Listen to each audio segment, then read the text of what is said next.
ಅಜ್ಜಿ ತನ್ನ ಮಗಳನ್ನು ನೋಡಲು ದಟ್ಟವಾದ ಕಾಡಿನ ಮೂಲಕ ಪ್ರಯಾಣ ಬೆಳೆಸುತ್ತಾರೆ. ದಾರಿಯಲ್ಲಿ ಹಸಿದ ಸಿಂಹ, ಹುಲಿ ಮತ್ತು ತೋಳಗಳು ಅಜ್ಜಿಯನ್ನು ತಿನ್ನಲು ಬರುತ್ತವೆ. ಆಗ ಅಜ್ಜಿ ಬಹಳ ಜಾಣ್ಮೆಯಿಂದ, ಈಗ ನಾನು ತುಂಬಾ ತೆಳ್ಳಗಿದ್ದೇನೆ, ನನ್ನ ಮಗಳ ಮನೆಗೆ ಹೋಗಿ ಹಾಲು, ತುಪ್ಪ ತಿಂದು ದಪ್ಪಗಾಗಿ ಬರುತ್ತೇನೆ, ಆಗ ನೀವು ನನ್ನನ್ನು ತಿನ್ನಬಹುದು ಎಂದು ಹೇಳಿ ತಪ್ಪಿಸಿಕೊಳ್ಳುತ್ತಾರೆ.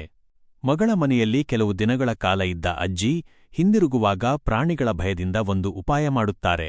ಒಂದು ದೊಡ್ಡ ಕುಂಬಳಕಾಯಿಯ ಒಳಗೆ ಕುಳಿತುಕೊಳ್ಳುತ್ತಾರೆ. ಮಗಳು ಆ ಕುಂಬಳಕಾಯಿಯನ್ನು ಜೋರಾಗಿ ತಳ್ಳುತ್ತಾಳೆ. ಕುಂಬಳಕಾಯಿಯು ಕಾಡಿನ ಹಾದಿಯಲ್ಲಿ ಉರುಳುತ್ತಾ ಸಾಗುತ್ತದೆ.